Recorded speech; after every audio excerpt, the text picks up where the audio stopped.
Dans cette microbrasserie de Chelsea, on produit 2000 hectolitres de bière par année. Le gouvernement fédéral a annoncé jeudi le report du plafonnement à 2 du rajustement de la taxe sur l'alcool pour 2 ans. Ottawa réduira aussi de moitié jusqu'en 2028 les taux du droit d'accise sur les 15 000 premiers hectolitres de bière brassés au Canada. Dans cette brasserie, ça représente des économies de 3 700 $. En pouvant se passer comme ça là, d'un certain pourcentage de taxes, c'est sûr que ça vient nous alléger financièrement.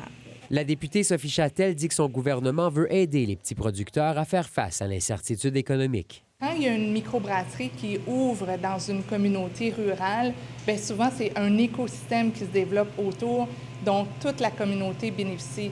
L'Association des microbrasseries du Québec prévient que ce n'est pas ce qui va éviter la fermeture de brasseries. En 2025, 8 ont fermé leurs portes. C'est clairement une bonne nouvelle là, pour un paquet de microbrasseries. Après ça, est-ce qu'en bon français, c'est un game changer pour certains? Probablement pas. L'association voudrait voir augmenter le maximum d'hectolitres pour qu'un plus grand nombre de brasseurs puissent être plus compétitifs.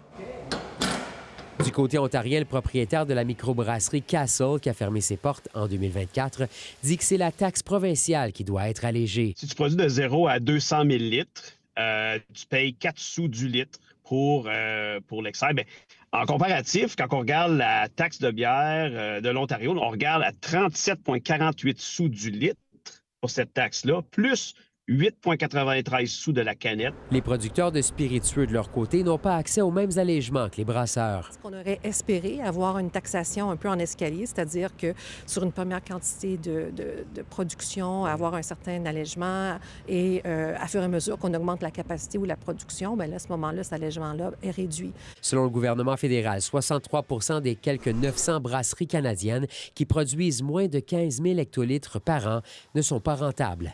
Ici Frédéric Pepin, Radio-Canada, Ottawa.